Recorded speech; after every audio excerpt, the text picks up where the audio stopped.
Hello everybody, and welcome back to another book review with me, your host, Alice. Today we are going to talk about an indie book that was written by a friend of mine, Killian, and the book in question is called The Cursed Tarot.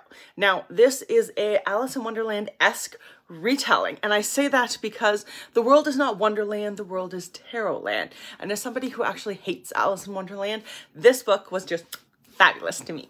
It was wonderful because it had the adventure and kind of the vibe and the mischief that is Alice in Wonderland and that you expect from Wonderland, but it wasn't Wonderland.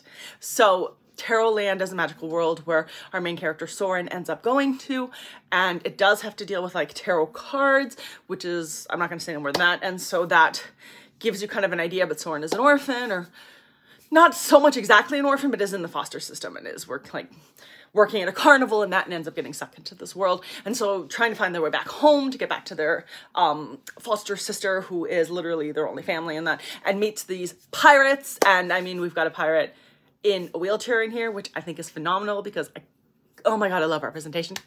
Thank you, Killian. And it was just, the adventure that they all head on was completely phenomenal. And I love it so much. So now let's actually try to talk a little bit properly about the story. I gave the book 4.5 stars. You guys know that is rare for me.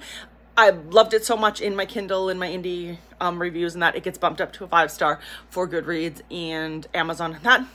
But so I love this so much because the world building in it is exquisite. And instead of having the Queen of Hearts, there is an empress.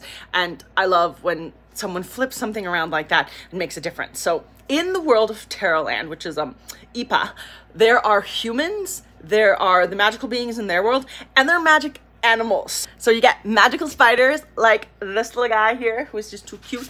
The main one we get to see a lot is Philo, and then I forget this guy's name because I can't say it, but is a Dracon, and so he is like the Cheshire Cat. He shows up and causes mischief, and I love, you guys know I love a mischief character. Like I love any kind of god that shows up and causes mischief. Animals that show up and cause mischief and just like teleport you to other worlds are just hilarious, or you know, give you something that makes you naked without you realizing it. All of them are fantastic.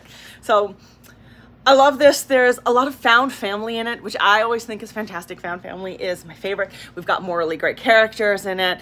There's such great camaraderie between the characters. Even when when the captain that is suspicious of our character Soren, the camaraderie between the crew on the pirate ship she ends up on are so cool. There were twists and turns and fun surprises, and honestly, it was a hoot. She's currently working on book 2 on she's my new critique partner, so I get to read book 2 early. But if you like Alice in Wonderland chaotic-esque type books with like super fantastic world building, check out A Cursed Tarot. It is on Kindle Unlimited. It is a blast. Book 2 will be coming out sometime later this year. I am so excited to get back to this world, you guys. I can't even tell you.